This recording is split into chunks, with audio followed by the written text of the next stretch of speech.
Episode 16. 16 weeks in a row. Hey, buddy, we've been knocking these shits out week after week after week. Goddamn, that's what's up. Yeah, consistency, right? That's what we gotta do. That's what they be saying. Game.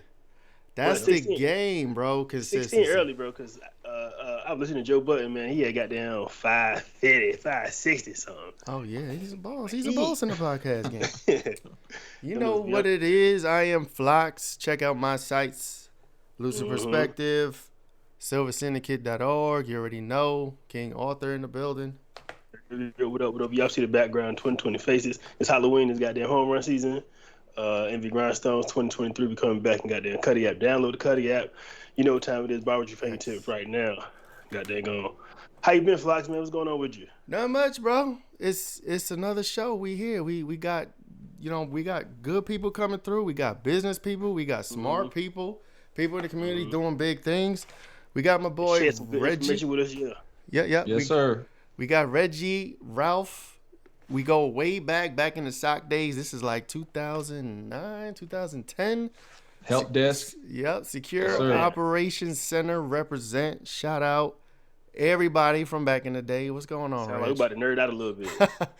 Yeah, this might be one of those episodes. What's going on, Reg? How you been?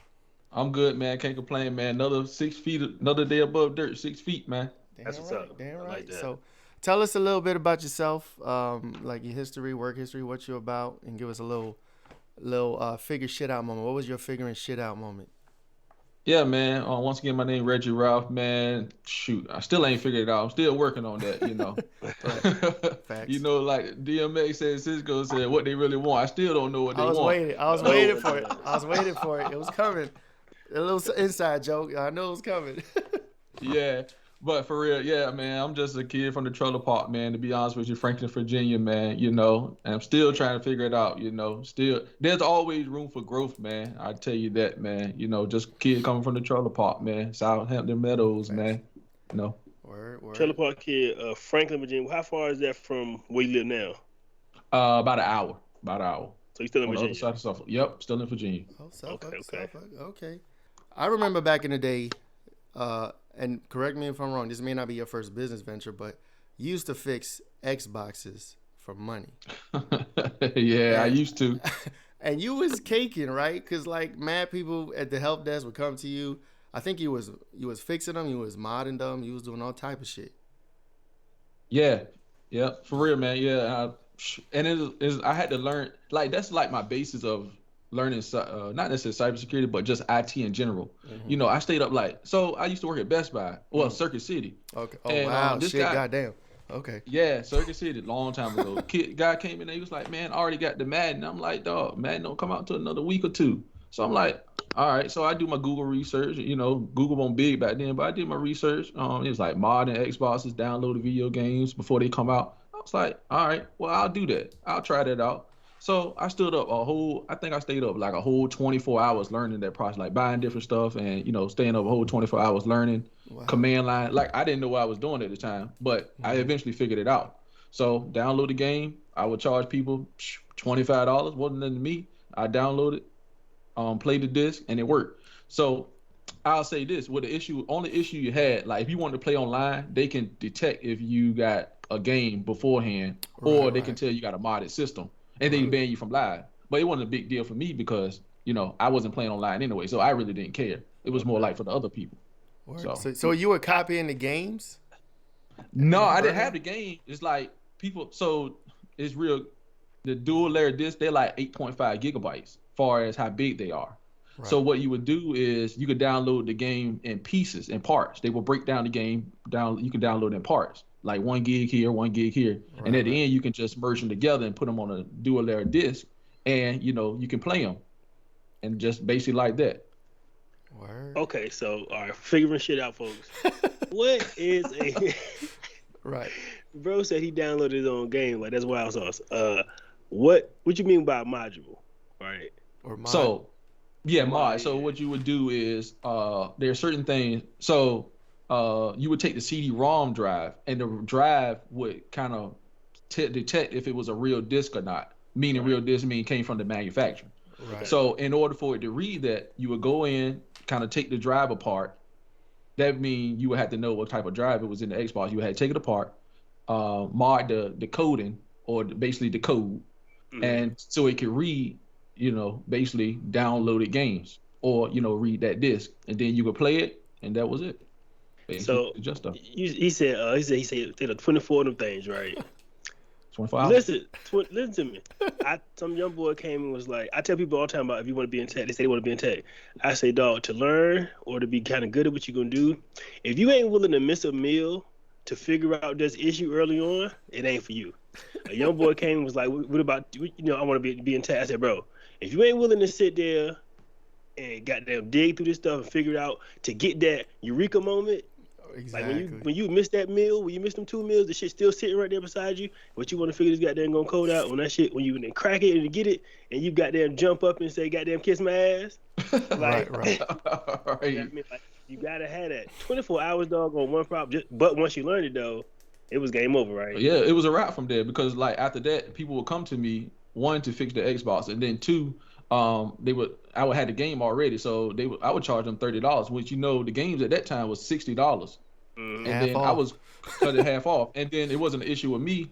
If this didn't work, I just remade them another one, one that worked. Because it didn't cost you nothing to dang on redo it for real. Right.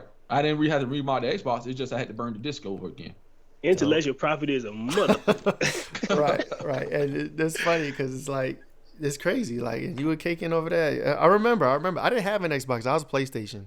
You know what I'm saying? Right. So I wasn't even messing with all that. But that's what's up. So did that learning that and then dealing, doing, I guess, having a little side business, did that then go into what RMR is, or like did that give you the idea for RMR Technical Solutions? Yeah, really it did, because and then it kind of rolled over. It kind of, with business, you got to evolve with the time. So at that time, everybody was playing Xbox. They had time on their hands, and that was good. But after a while, people started getting iPhones, and I knew iPhones. People would drop the phone, and the screen would crack. So that's when I would go in, learn, buy the screen real cheap, eBay or whatever have you, download, get it, take it apart, and then put it back together. Which they were charging, Apple was charging $150, but I would just charge $60. They were gonna use the same part, and then it don't take me, once you learn it, probably take me an hour. Gosh, man. Dope. That's what's up. I remember trying to do that one. So I had an Android, right? Was it an Android?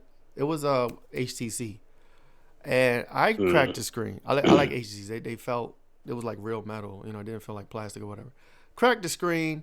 I got all this shit. Tried to do it myself, right? You buy all the pieces. You buy the little screwdriver, whatever. Everything worked perfectly. Replaced the glass. It was good to go. When I went to close it, that bitch would not close.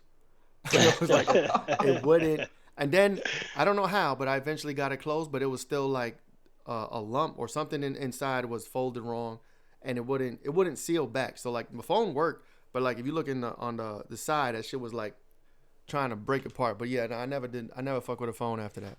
So I was like, bro, I don't know what the fuck I'm doing. I must have just put a wire in there wrong or something. But that's. I think everybody didn't try to change the screen before. I had a messed up iPad. Oh, did you? Yeah, you tried it. Yeah. I should have took it to red. You know what I'm saying? So that's what's up. Real techy anyway. Word. So what's good? So what's RMR doing now? Like, how have you grown since then? Like, what's the status? So I still have RMR, which is RMR Technical Solution. I kind of do IT work. So I go to different churches and then help them with their technical support. Nice. Basically, make sure their live stream is good, set their stuff up, cameras and stuff like that. So that's what I do for the RMR side. But then also I kind of merged with another guy, one of good business partner of mine that I met through my son. He was just going to his house. He was going to tell him about cybersecurity, and then he was like, "Hey, well, my dad worked in cybersecurity," and then we just started rapping from there. So he had a company that he started too, where it helps minorities and, of course, women to get in the cybersecurity field. Nice. So we merged with. I'm kind of merged with him. I kind of focus on helping others out rather than my business stuff, because my stuff is continually going. But I want to, like I always say this, we meet Monday nights from 7 to 8. And I always say this to the people: we don't you know how they say crabs in the barrel? They try to pull you back and pull you down. Yeah. I switched it around and changed it a little bit. And I always say that we them crabs in the barrel trying to pull you out, not bring you down. So that's kind of what what we kind of do, and talk about cybersecurity and getting people started. Cool. So is it like an education platform? So like if you could take me from the beginning, how do people reach you? Are you finding people that are interested, or are you just like spreading out and just trying to teach people about cybersecurity and how are you helping them with the cybersecurity, really? How are you teaching them stuff? So yeah, so basically, what we do, we meet people, we just kind of shake hands. We so we go to ODU, we'll meet somebody and say, hey, you interested in cybersecurity? And they be like, yeah, I'm kind of interested. So, check out our program. So we charge them $150. But what we do is we meet Monday nights from 7 p.m. to 8:30, around 8:30 p.m. Okay. We tell them what cybersecurity is, what information security is, because there's a difference. Cybersecurity focus on like more the hardware, software part of it. But then you got the information security is like trying to make sure nobody don't steal your stuff, essentially. So I try to tell them what the difference is, and then how you get there. So on that meeting, what we do is we have speakers come in, talk about cybersecurity, what they do on a day-to-day. I kind of tell them what I do on my day-to-day. They kind of give them an in on what they need to do, recommend different certifications to help them progress. Because like I said, I try to cover some of the holes that I kind of fell in, and try to cover some of those so they can walk, be a bridge, so they can cover some of those bases that I don't do. Thanks. But anyway, so we focus on getting them to learn cybersecurity and then information security. And then we also have ODU. So we talk to ODU. So with our program, we can just message ODU and like, hey, we got this person that want to get into cybersecurity in your program, the graduate program. Right. We message the people. They don't have to do any applications or anything, no application fees. Send them on over, and they at ODU, just like that. That's dope. Yeah, that's a big deal, because beating the middleman or being a different avenue in or teleport in, like that's kind of crazy. And then you said something about the difference between cybersecurity and information security. Like people hit you with I want to get in tech, and I hit you with yeah. Right. What does that mean, dog? Like, are you gonna fix them? Are you gonna sprite something? Are you gonna create something? Are you gonna manage something? Are you gonna, clean up something? Like, tech, goddamn, huge. It is huge. Just so many avenues. You're just finding just two places to specialize in, right? Mm-hmm. That's a big deal, because those two places can get you in a lot of doors. Absolutely, absolutely. Mm-hmm. So also what we add in too is, all right, so within the first year with us, if you pass any certifications, we basically pay that back. Okay. So we charge you $150, but say you pass the Security Plus, which is like 380, 360 around there. 360, I know. Right. Around 360. All right, within that year, you pass that, we give you the 360 back. Okay. That full 360 back. So you get, I don't care how many you get with that year with us, we're going to pay your money back. So whether it's Security Plus, AWS, anything like that, within that year you pass, because it's an incentive, this gets you to keep going and pressing forward. That's nice. We pay all of that. We cover all of that. I should have been called y'all. That's dope. So 5 fucking tests to go. So you said 5 times? You tried it 5 times? 5 fucking tests to go, yeah. What? That's crazy. So you say you meet Mondays at, is that like a spot? Is it like you just meet and like you do like we're a on seminar? Zoom. Okay, that's dope. That's what's up. Man, Zoom. Yeah, and we got like a lot of people. Like we got people on the East Coast, West Coast, That's dope. Midwest, and then we got people overseas that join us too. So it's a lot of people that join us too. How you marketing that thing? You buying ads on Facebook, Instagram, or word of mouth, through some of your other businesses? What's up? Basically word of mouth. I'll be honest with you, because I mean we have a website and we on Facebook, but I tell you what, it's just like we go to. So one of the guys, the founder I work with, he just got the ODU 40 under 40. So basically, it's 40 people that's doing stuff in the community that went to ODU and they get an award. So he goes to events like that and then just talk to people, network, and then people come on with us. And then earlier this year we was at the BEA, basically Black Engineer of the Year Award. So basically what they do is they honor Black engineers from different wide range of companies. And then, of course, it's basically a whole week thing, and you socialize and you get people like that. That's how we get people. So Are you looking for a media agency that covers all the creative tasks that make a business successful? Lucid Perspective produces elegant, high-resolution graphics and logos, high-definition and 4K video, complete with treatment concepts and innovative editing. Lucid Perspective provides photography services such as fashion, advertisements, product or service, and aerial photography. We also help businesses build their brands from the ground up with complete campaigns that will make your business attractive to your target audience. We can bring your brand to the masses with our effective and strategic marketing campaigns to include sales funnels, eye-catching advertisements, breakthrough digital marketing through social media, and other digital avenues. Visit lucidperspective.com today. How long y'all been doing it? For 2 years. We've been up since October 2019. Oh, and that's prime season because like that's when goddamn who was it? It was the contractors, the government contractors. Shit, not Lidos. Goddamn, somebody got the big old. Somebody got a big old government contract. Microsoft, AWS, for cybersecurity. So AWS and them, I think it was. Amazon. Oh, yeah, that cloud government gent they got. The JEDI, that was Microsoft. Yeah. I thought got that. Right. Microsoft got it, but then AWS was like threw up the flag. Sued, right? Yeah. So I think they ended up giving them each one of them part of it, and they didn't get. Neither one of them got the whole thing. Right. Oh, okay. But that's gonna be a whole heap of security jobs. Yeah, absolutely. Like it's a lot of work, but we don't really have no workers. As you can see, they always got jobs. People hiring. Yeah, this is one of the fields that there's more jobs than people that can fill them. So what you're doing is dope because like. There's a lot of people, you know what I'm saying, that can use this industry is booming and it pays very well. You know, even out the gate, even like entry level is higher than most other industries. And the barrier to entry isn't as high as it used to be, right? Because they would tell you back then you needed a degree to get in, right? But nowadays, if you got them certs and a little bit of your years experience, you get a chance. And if you get a chance in some place, it depends though. So like straight. Yeah, so there's the whole thing with the whole you can't get experience if you don't get the job, and you can't get the job without experience. Reg, have you been noticing like from your students and the people that go through your program, are they dealing with those obstacles or like are they getting snatched up right after they get the certed up? To be honest with you, it depends. Okay. So what we've been doing, my partner works with Boeing. Okay. So what we're trying to build is part of that is a pipeline where we kind of like educate, certify them, and then we pass them on to Boeing and let them, hire them as a person, on their team. Entry level.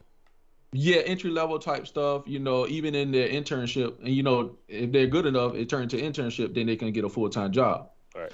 But what we're trying to do also with CySecSol, we kind of talked about it. Matter of fact, we came to the decision probably like 2 weeks ago, is actually we're going to try to do a contract ourselves where we normally would just send people out and, they just join Boeing and then we really don't get anything other than like, hey, y'all certified this person or, this a high recruit from y'all. No, we was trying to like be the person where we go get the contracts and they actually work with us and for us. Right. And then, we know that. So basically Boeing to have a position. And instead of y'all giving Boeing in person to fill it, he was like, nah, we gonna fill, y'all give us that position, we'll fill it. Yep. So basically, like, we're kind of like the subcontractor or the contractor. Yeah, under Boeing. That's dope. And there's so much money in government contracting. And and I'm sure that's a higher contract than actually even a regular 1099 contractor going and trying to get it. Yeah, you ain't talking about like 100,000 or something like that. We talking about like millions. Several positions. Yeah. Right. Once you get a contract, as you get a $25 million contract, we got bodies to fill it because looking at it, I think we got like maybe 125 people in our program. Yeah. And decently.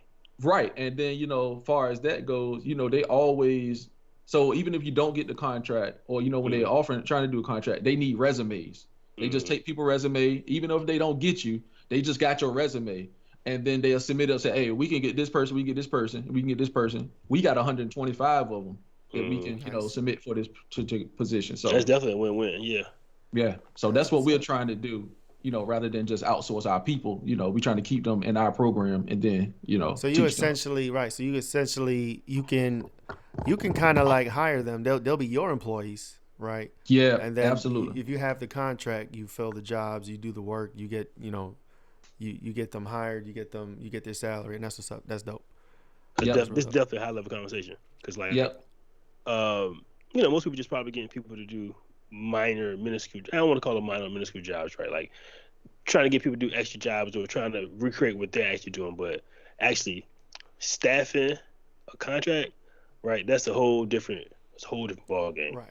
Yep. And then one of the things are like that. If you can be the contract, you can actually put yourself. You can be the owner and put yourself as an employee, and you get paid double because you the owner and you are employee of whoever you're trying to help out. Right. And plus the performance of that contract is shit. You better get your ducks in a row and do what the fucking contract says, right? Right. Get those deliverables, fucking get this shit right before they can your ass. But that's what's up. Cool. That's dope, man. So when is that going to? Are you actively searching for contracts now, or are you just prepping, getting ready, and then you're just gonna go ham on bidding? You know what I mean? And then fill your people, find people. Yeah. So it's exactly. So essentially, right now we still at LLC. Mm-hmm. So what we're gonna do is once we get squared away, we're gonna create another one, basically called the CySecSol Academy. Nice. And we're going to take that and make that the actual training branch of it. And then we're going to take the LLC part and make sure the contracting part of it. So right now, like I said, we still do the training part. We got to create the academy part, make that separate. And then we're going to go out to get all our certifications like the SWAM, basically small women and, minority-owned business, and then, our owner is a disabled vet. So, nice. And then, you hit all these different things that's kind of set you aside from bidding on so many contracts, and you're not like a small fish in a big pond. It's like they could send it down to that small pond of you and a few others, and you get that contract. Right. And they're looking to help minorities out. For they get some of them, they have like 8-year contracts. Most of the time they've been going like 1 and then 4 optional. But now they have like those 8-year contracts for this particular group of people. So eating for 8 years. That's crazy. Exactly. And then after that we do 8 years, then we might even sell. If somebody want to buy it, we sell out. Work on another business adventure. I'm just thinking about how many different contracts, government contracts, that are out there for people to take advantage of, but they have no idea about them, right? I was just reading something the other day about, remember I told you Flacs did the $30 billion subsidies for the goddamn... The chips? Chips, yeah. So they're paying companies up to $20 million to come and build chips here because they understand the importance of making chips, but that's why it's so much nonsense and tension with Taiwan because they got the largest chip maker in the world, right? So... and getting that contract, man, to build chips, to build a factory, like that'll change somebody's life. Yeah. But they give you the money to do it. Like just having the know-how to do something like that. Like y'all guys finding the right contract, bidding in it, and being, in position to take advantage of it. It's gonna change the game. And then perform. I mean, for real. And it all depends too. To be honest with you, it's not like they say. It's not what you know, is who you know. So we got a couple people that they got some connections for us that'll look out for us. People that's we even got people in our program from the military and various areas like that. So when they get out, they join with us, and they help us out. Nice. So what would you say is for somebody who's brand spanking, who don't know shit about shit, is interested, right? They may not know if they want to do cybersecurity or information security or any other type of technical position. How do you gauge a person's interest and then try to steer them in the right direction for maybe what would work best for them? Or do you just is there like a flat type of thing where everybody gets security plus, you start there and then you go, from wherever? So it really depends. So we got a lot of people that come to us fresh out the gate. They were like, I want to do cyber. But I'm like, all right, you want to do cyber, but you got to do some research on your own, right, to know what cyber security is. And then if they do that, then we move forward. I mean, because cybersecurity is work, so you're gonna have to actually, if you don't know anything, you're fresh out of water. If you ain't got no IT or technical background, then you're gonna fail if you don't go. It's a huge prerequisite. Yeah. Yeah. I feel like cyber. Yeah, cyber shouldn't even. I'm gonna say shouldn't, but it's probably shouldn't be for someone's first introduction, like you got to do like the basic shit, like IT, like you saying IT, Help networking, desk first, man. basic computer Yeah. Get your ass on the help peripherals. desk. Right. You know what I'm saying? To jump into cyber is like, how you going to secure something and you don't even know what a keyboard is or a mouse or an IP address or all that shit. Yep. You know, it's crazy. So like, is there like a lot of disconnect when people come and they may not know all that stuff, or they have to go back and learn so much before they can jump into cyber, or do you try to still wedge them in and find a path for them? I try to find a path for them, to be honest with you. Yeah. Like, there's a lot of stuff. Like, it if you start from the ground up, like we did from the help desk, you learn a lot of stuff, and it start to click when you get, when you get up in, your rankings, and Other fields, yeah. yeah. And then, but see, with them, you have to, like, I start with IT fundamentals. That's a book that I normally tell everybody to get, IT fundamentals. So I kind of make it real world scenario when it comes to IT fundamentals and cybersecurity, because you got to think about the two-factor authentication that you get, when you log into your bank account and you get the alert on your phone saying, hey, did you just try to attempt, what's that text code or whatever. Right. They doing all these things, but we have to actually put them in their mind, like, hey, you already doing this, you just have to Understand the why. term. Right, the terms, and how understand the vocabulary of doing cybersecurity, like I said, the two-factor authentication, the confidentiality, integrity, availability, how that apply to you. Like confidentiality, you don't want nobody to see your stuff. Mm-hmm. Integrity, you don't want nobody to change your stuff depending on what it is. Like, you go to your bank account, you don't want nobody to drain your stuff and have you get at zero. But they could put more if they want, you know what I'm saying? Right. See, that's the thing. So, you know what I'm saying? But eventually you spend that money, you might have to pay it back because somebody made an error. Oh, you know what I'm there saying? you go. You're right. We'll cross that bridge when we get to it. Yeah. And then you got availability. You want to make sure you can get to your bank account when it's time to get to your bank account. So I tell them stuff like that so they understand, like when we got stuff going in the news, the data breach, with Target and stuff like that. Hey, we make it real applicable to your life and how that affects you. And when you bring it to them like that, then it makes it easier. We try to break it down Barney style, you know what I'm saying, to them, so they understand. Nice. And that's important because, a lot of people, they just don't know. Like you said, they're living it. They might be participating, but they don't understand the reasons behind some things. And once you connect those dots, then it's like, oh, shit, this is why we do this.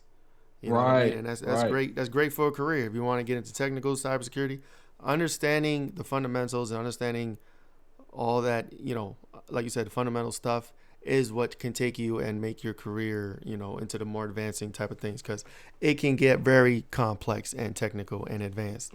And it's way past fun. If you're going past fundamentals, it's crazy. I'm telling you, it is crazy. Yeah, because you're dealing with the cloud. Like when we first started, we didn't have to deal with no cloud stuff. Right. You know what I'm saying? And we got involved It's after always certain changing. many years. Yeah. Our rabbit hole now is probably out of this world. I know sometimes you go down the tech rabbit hole, you be like, bro, how did I even get here? I know I did. You know what I'm saying? So I did I wanted to be a pen test, right? I want to be an ethical hacker, and I did for 2 years. So basically the 2 years I was in DC, I was doing my job at the Pentagon, and then on my off time I was just in the book studying OSCP, pen testing, ethical hacking, all this shit. It is so much shit. It's like I learned so much. Like compared to what I know now versus before when I started, it's crazy. Mm-hmm. But then it got to the point where I'm like, bro, I don't want to do this shit no more. You know what I'm saying? It's just so much to learn. And it was fun, like rooting a box, or basically rooting a box is when you break into something and you own it, right? So like a machine, a server, or whatever, application, whatever. You do what you got to do, break in. Then you own it, you get root, you get admin, and then it's basically yours. You can make it your bitch, right? So to speak. Right. That part is fun, but it takes so long. And, you get frustrated trying to do it. And I'm not trying to take all the time talking about pen testing, but there's so much complex shit. If you're a techie, right, or if you like complex problems, the cybersecurity is perfect. You know what I'm saying? Because there's the jargon, there's the culture, there's the people. And I'll be real, a lot of people in cyber are assholes because they're so smart and they just extreme assholes. Right. They got they always they know everything. Yeah, you know what I'm saying? So you're gonna run into assholes in this industry, but most people are nice and sincere or whatever. Right. They're good people. But then every now and then you do get that nerd that knows everything and he's never fucking wrong and he makes sure you know about it. You know what I mean? So 10 times. Right. I'm just Remember venting. that one time? I'm just venting my personal experience. Remember that one time? Right. I told you not to do that shit, bitch. But anyway. Hey, no, but look, I got a question for you, Reggie. Mm-hmm. All right, so let's say you got some more advanced people that's in the tech world, right? Who kind of been in they field for a little bit, kind of hopped around, got a little bit of experience. They don't have any certs. What would you suggest for them, or what could you do for them? Because let's take a regular person like me, right? I got maybe about 10, 11 years, right? Mm-hmm. And it take different forms, right? But in the same field, right? Same kind of project. So, what would you do, and why would you suggest they do what you to help them out? For you per se, I would say, so another thing with ODU, we're starting a program where people that don't have degrees or don't want to go to school for degrees, they actually do certifications.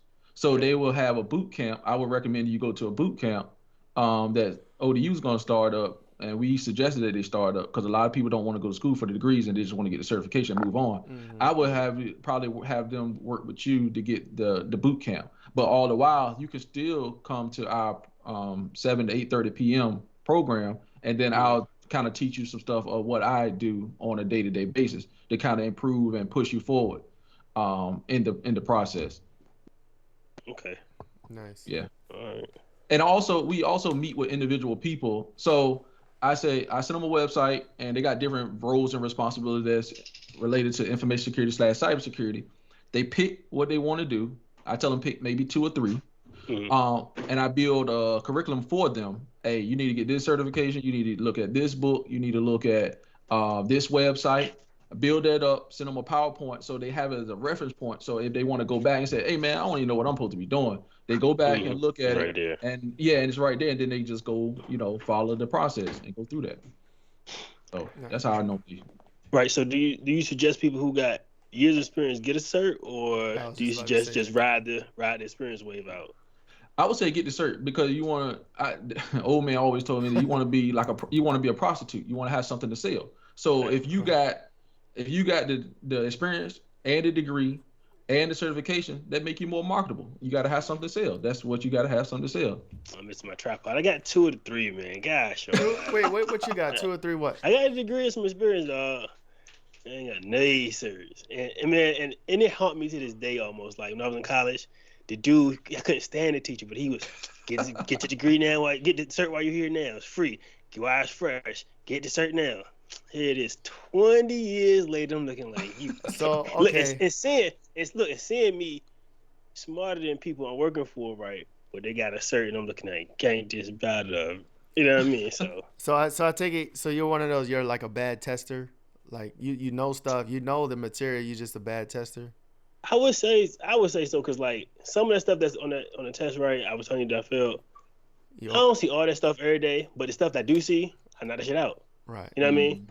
Because I see it so often. Like I'm into that, right? But like some of them switches, man, nah, that ain't. But that's my thing, because I'm like, when I went to the military, they was like, when you shoot a gun, people who've never shot a gun before are better at learning how to shoot a gun than people who shot one before incorrectly. You know what I'm saying?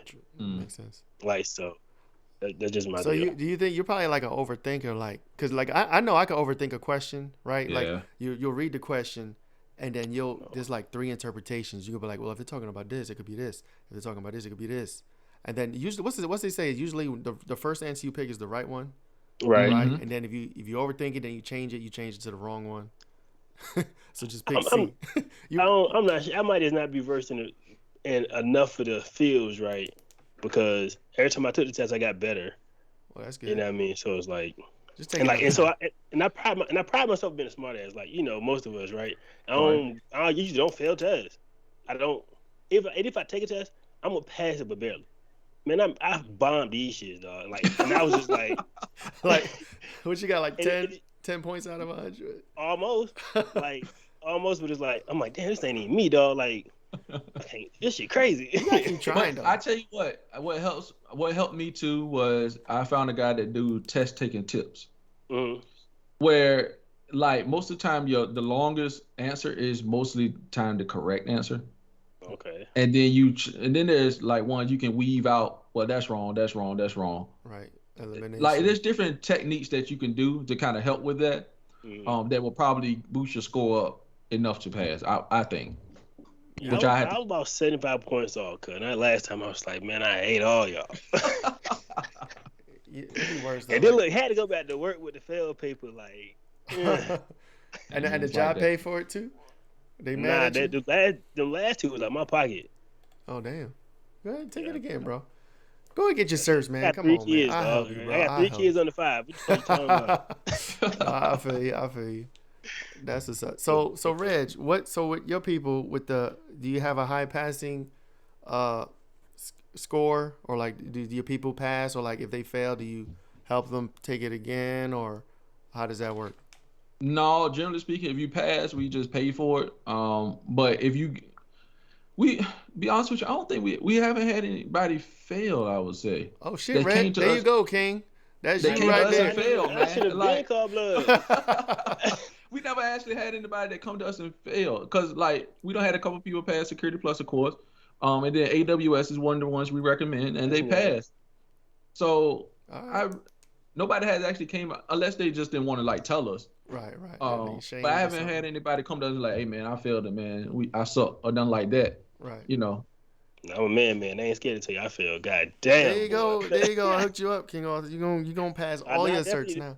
I definitely need to call him, because man, I'm good up here working, but it's like I'll probably be gravy right now, but it's all right. So that's what's up. So King, what are you you in programming or coding or something? What are you in? SQL database, dog. So. Oh, okay, database. That's AWS, so that could be AWS type. Nah, kind of, but not really. Okay. Probably deal with big data. Yeah, data science is probably the next move. No. Yeah, big data certification. They got some big data certification with AWS. Nice. Okay. I mean, if you ain't in security, I mean, you can go with AWS. I mean, Security Plus is like the minimum I tell my people to get. But if you're not doing that and you're not doing security, I would go with if you're dealing with cloud, I would go AWS cert or even Azure. But AWS is farther along. I say AWS is more marketable than Azure at this point. Yeah, I just don't reach Azure in my last spot, on my own time, but I like that a little bit. Yeah. What I was about to say, I forgot. Go ahead, Frank. I was gonna say, people, since the cloud has been, over the past 5-10 years been blowing up, people have been telling me to do AWS, and for me, it's like, okay, you're just taking a data center, a server farm, whatever, and you're taking it away from the company, and you're outsourcing all that shit to Microsoft or Amazon or whatever. And I'm like, at one point, are people going to get sick of that shit and then pull the shit back down? You know what I mean? And bring it back in-house. Because I get, when it comes to doing it in-house, there's a lot of money in building your shit out and maintaining it and managing it. Is it really, and I ask you, I guess maybe, I'm not sure if you do or not, but is it actually cheaper to just outsource your entire infrastructure to Amazon and Microsoft? Or do you think in the future everyone's going to start pulling their shit back for whatever reason? Maybe whatever. I don't know. Something happens and they're like, all right, I'm going to bring my shit back to me. I think it's going to be a trend. Is it like stuff always happens, like history repeats itself? Right. So right now we outsourcing our stuff. And I think it's going to come a time, I don't know, it might be 20 years from now, and it might be just the way the world might flow in the future. But it might come back to where, hey, man, it's going to get to the point where Amazon might have data breaches and Azure going to have data breaches and stuff like that. And they'll be like, man, I'm going to just keep all my stuff. So it might come to that point, but for the time being, I don't see that, because AWS is, be honest with you, is really cheap. It's cost effective. Yeah, it's like when you paying for time is like 0.01 cent, and then it just add up from there. So it's real cheap. Now I did get Azure and AWS certs, because I got 12. I won't name them all. I do got 12 certifications. Let's go. What's your certs, bro? I don't remember them all, but I got a lot.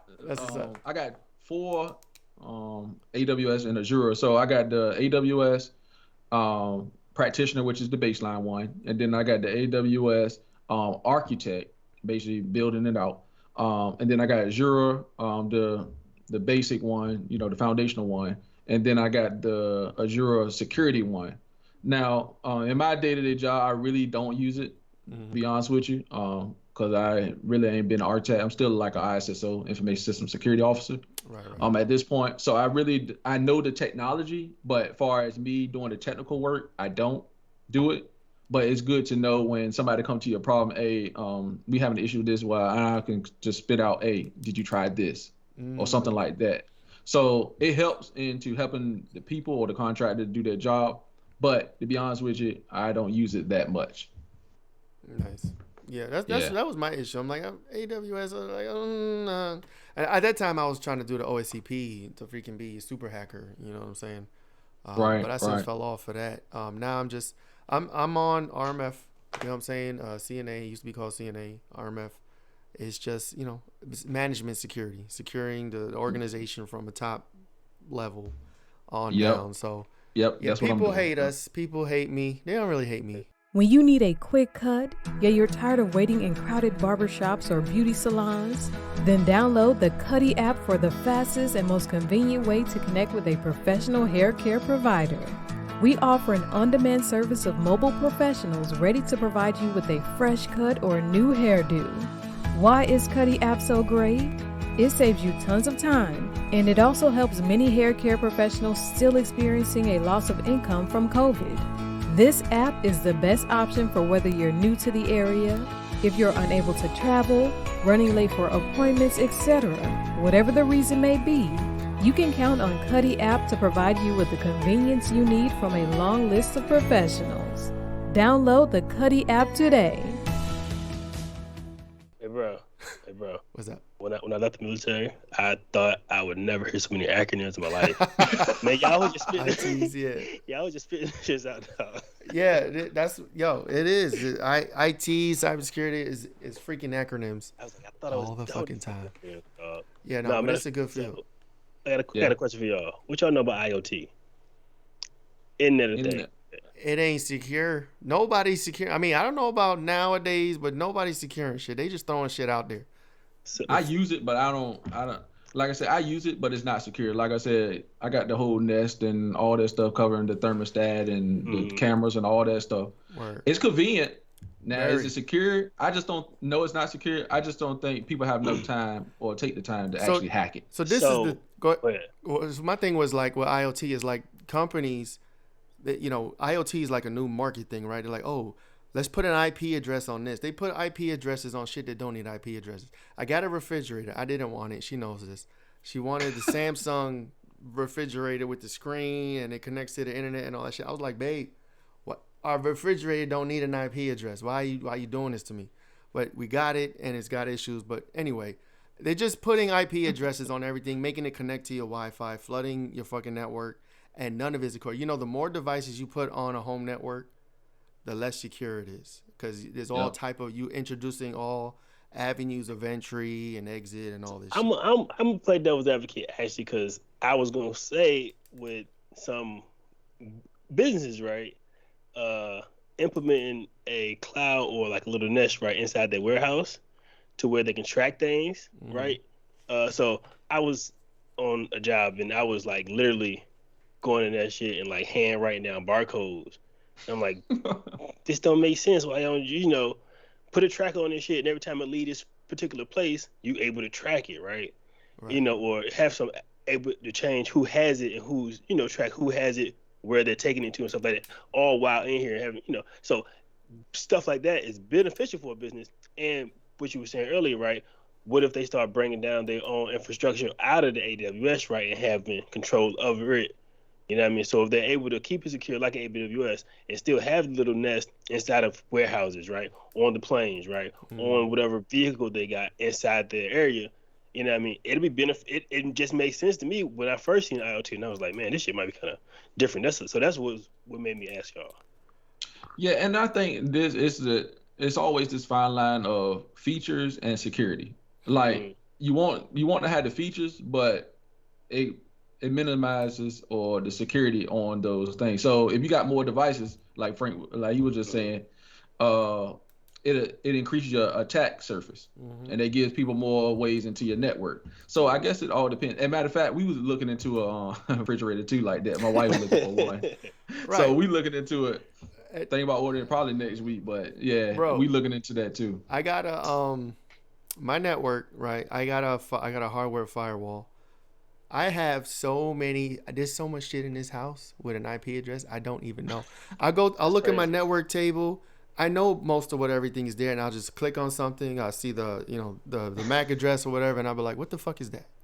Yeah, lamp, nigga. Yes. Then I'll look at, you look at the first few of the thing and then try to see what the manufacturer. Then there's some motherfucker in China or Korea or some shit. I still don't know what the fuck it is. Like, you didn't really help me.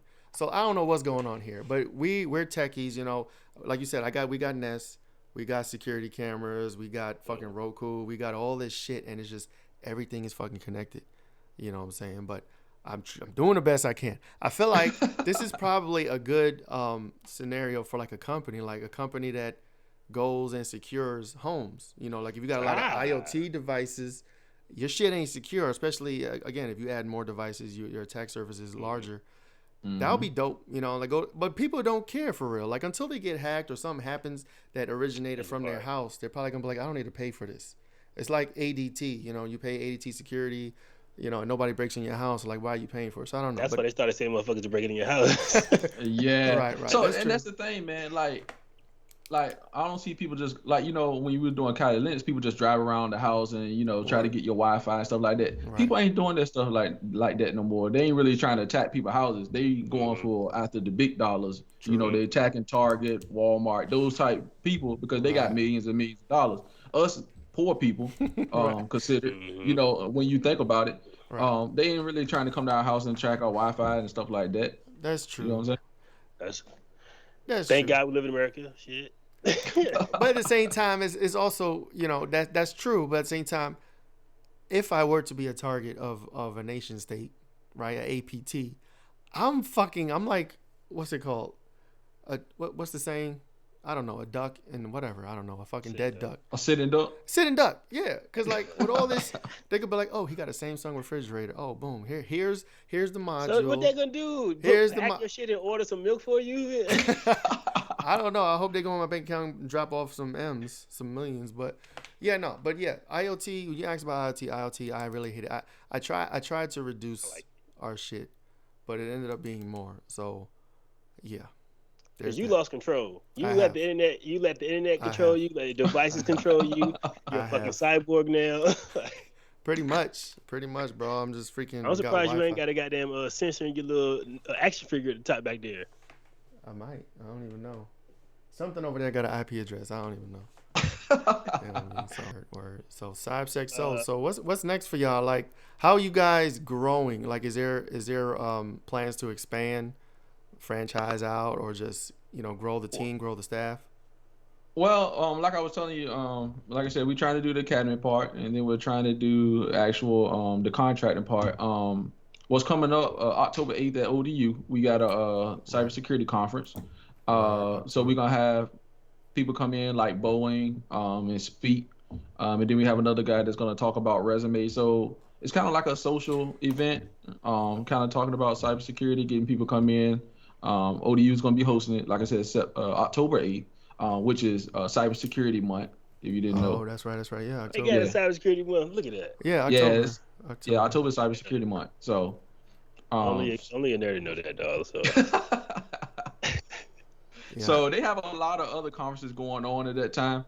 But yeah, we're going to have ours at ODU October 8th.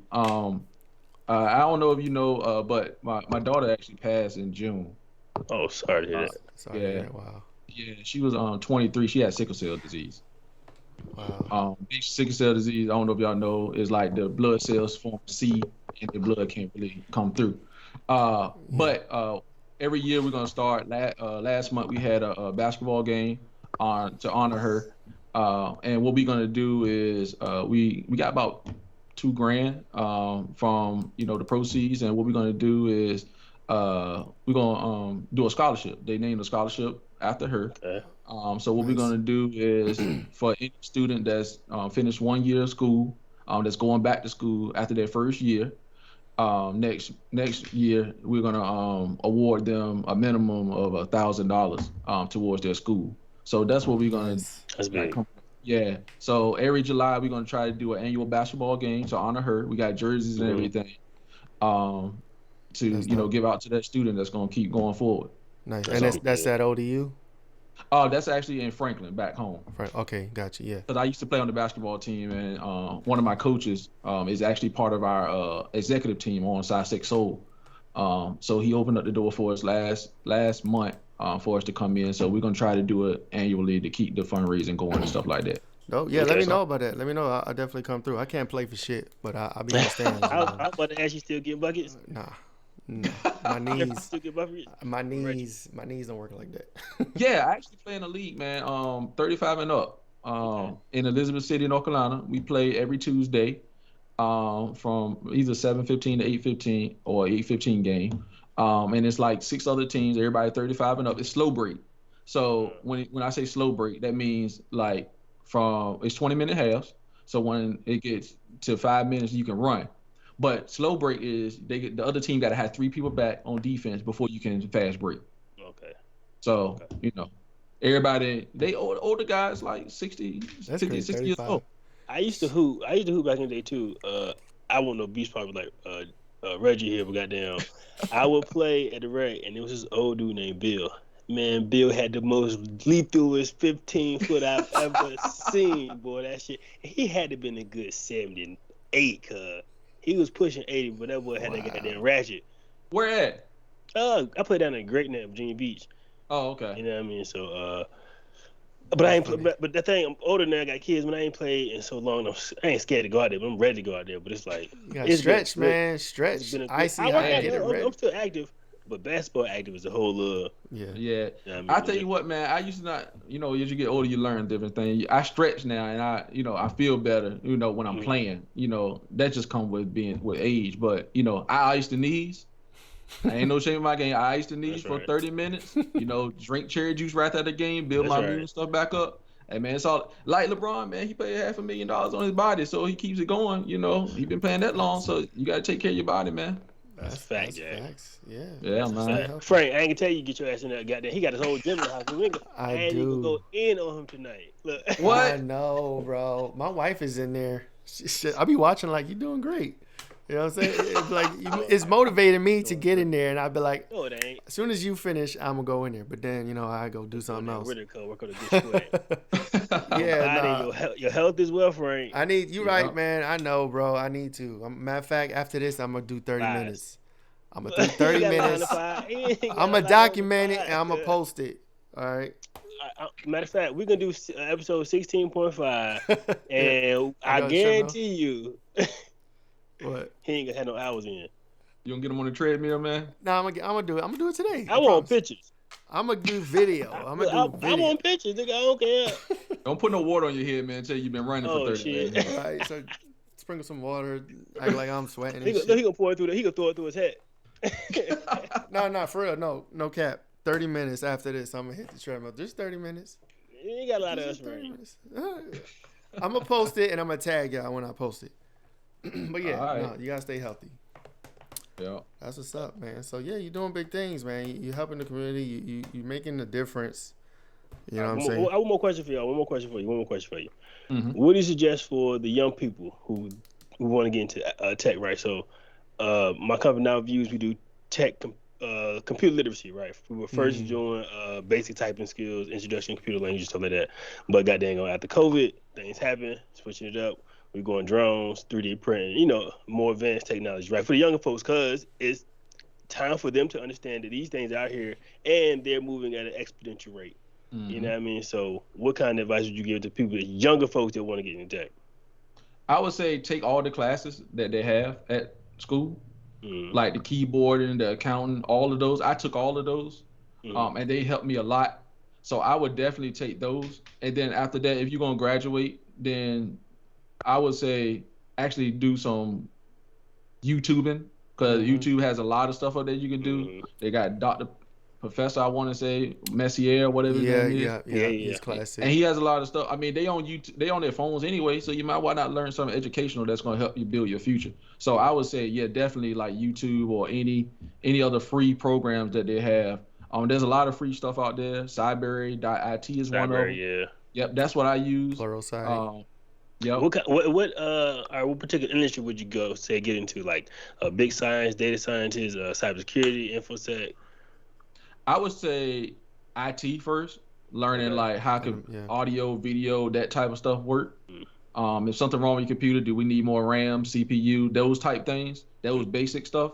And then I would go, I still want to do cybersecurity or information security, then pair off from there. Because like you said, it's a big pool. And you can go one way or another. You can go hardware, software, or you can just work on the digital information side. Right. So it all depends on the person. And if you, of course, you got to stick to it. Like anything, you got to stick to it. Be consistent, like a relationship with your woman or your girl. You want consistency, and that's how they want consistency. If you send that text every morning, 6 a.m. or 7, they looking for it. And you set the precedent, and you're done. Right, you set the tone, and that's just how it is, man. Right. And that's how you got to carry it across the board. And like I said, if I always tell people, like Frank, I was about to tell you, you got to learn about being uncomfortable. Right. Comfortable with being uncomfortable. If that makes sense. You know what I'm saying? Yeah. So when they put you in that uncomfortable situation, you handle it and then you just move forward. I ain't have a choice. I'm like gonna throw up, fucking turn green and pink. He's talking about a story before we started recording about when I went to the Pentagon. Like my first day at the Pentagon, I wasn't even there 5 minutes and they telling me I got to brief these the commander and the chiefs, masters. No, I got to brief a room full of these high authority figures in less than 2 hours. And I had just finished moving for a week. You know what I'm saying? I haven't even been to the Pentagon. It's my first day. And I'm like, what? I got to brief who in 2 hours? Yeah, it was crazy. So that's how you got to be. Learn about being uncomfortable with comfortable. Being comfortable with being uncomfortable. That's what it is. Right. Yeah, well, don't kill you, make you stronger. That's exactly. That's what they said, bitch. I'm hurt. No, I'm straight. That's what's up, man. But this is a dope show. We appreciate you coming through. Married out a little bit. Yeah. Yes, sir. Anytime, man. Definitely. Keep me posted on events. Keep me posted on October 8th, the cybersecurity conference. Let me know any way I can help. Let me be an asset. You know what I'm saying? Holla at me. Think about it. Finish your commercial with the show. Yeah. Yes, sir. Yeah, do all that. Appreciate y'all. Let me know. Yeah. All right, man. Absolutely. We'll catch you. Thank you, sir. Appreciate you. All right, y'all have a good evening. Sign off. All right. You appreciate it. Yo, this is Bunee Flacs, one half of the podcast Figuring Shit Out. I want to talk about the blueprint. It's the Build Business Credit in 90 Days by BizPro HQ. It's definitely a dope guide. We all know that business credit is very important when you're starting a business, or maybe you have an existing business and you're trying to get it off the ground. You may not have cash capital, but you need to get some type of working capital. This guide will help you build your business credit in just 90 days. I got it myself. I applied it to a couple of businesses that I have. To be honest, some of the things I was doing already, but then there was a whole other group of things that I had no clue about if it wasn't for this guide. It's got simple steps, very easy to understand, very easy to follow through. Breaks it down, tells you what to do, what not to do. It is definitely a dope asset to have. If you want this guide, go to www.bizprohq.com. It's right there on the homepage. Go ahead and get your copy. Also, on the Figuring Shit Out podcast, we have the CEO and owner of BizPro HQ, Larima Davis. She dropped mad gems about building business credit, starting your own business, and just talking about what her company can do for you. And then hit up the link, get your guide. Thank you guys for your time. Check that out.